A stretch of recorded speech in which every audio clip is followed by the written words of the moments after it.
नाज़रीन, सदर आसिफ अली ज़रदारी वज़ीर आज़म शहबाज शरीफ़ अफ़गानिस्तान जे अगराई जो भरपूर जवाब ॾियण ते पाक फ़ौज खे ख़राज तहसीन पेश कंदे चयो आहे त पाकिस्तानी सलामती ते का बि सौदेबाज़ी न कई वेंदी ऐं कंहिं बि अगराई जो भरपूर जवाब ॾिनो वेंदो। सदर आसिफ अली ज़रदारी चयो आहे त पाकिस्तान पंहिंजे क़ौमी मुफ़ादनि, इलाइक़ाई ख़ुदमुख़्तियारी, इस्लामती जे तहफ़्फ़ुज़ लाइ पुरअज़म आहे। पाकिस्तान 4 ॾहाकनि खां अफ़गान अवाम जी मेज़बानी करे सुठो पार्टिस्ट्री हुजण जो मिसाल क़ाइम कयो आहे। सदर आसिफ अली ज़रदारी वधीक चयो आहे त ख़ारिजी खिते जे अमन ऐं इस्तेहकाम लाइ वॾो ख़तरो आहे। अफ़गान क़यादत पाकिस्तान मुख़ालिफ़ दहशतगर्द अंसरनि जे ख़ात्मे लाइ क़दम खणे। दहशतगर्दी ख़िलाफ़ जंग गॾियल ज़िम्मेवारी आहे।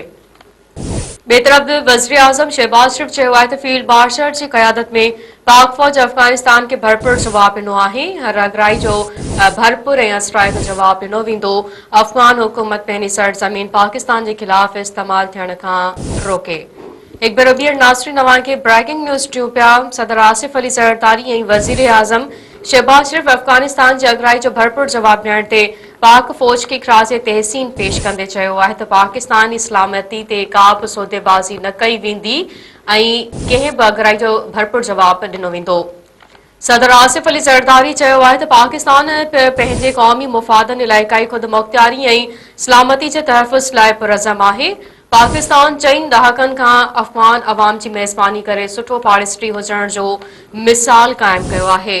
सदर आसिफ अली ज़रदारी वधीक चयो आहे त ख़ारिजी खिते जे अमन ऐं इस्तेहकाम लाइ वॾो ख़तरो आहिनि। अफ़गान क़यादत पाकिस्तान मुख़ालिफ़ दहशतगर्द अंसरनि जे ख़ात्मे लाइ क़दम खणे। दहशतगर्दी ख़िलाफ़ जंग गॾियल ज़िम्मेवारी आहे। ॿिए तरफ़ वज़ीर आज़म शहबाज शरीफ़ चयो आहे त फील्ड मार्शल जी क़यादत ऐं पाक फ़ौज अफ़गानिस्तान खे भरपूर जवाब ॾिनो आहे। हर अगराई जो भरपूर ऐं असराइतो जवाब ॾिनो वेंदो। अफ़गान हुकूमत पंहिंजी सरज़मीन पाकिस्तान जे ख़िलाफ़ इस्तेमाल थियण खां रोके।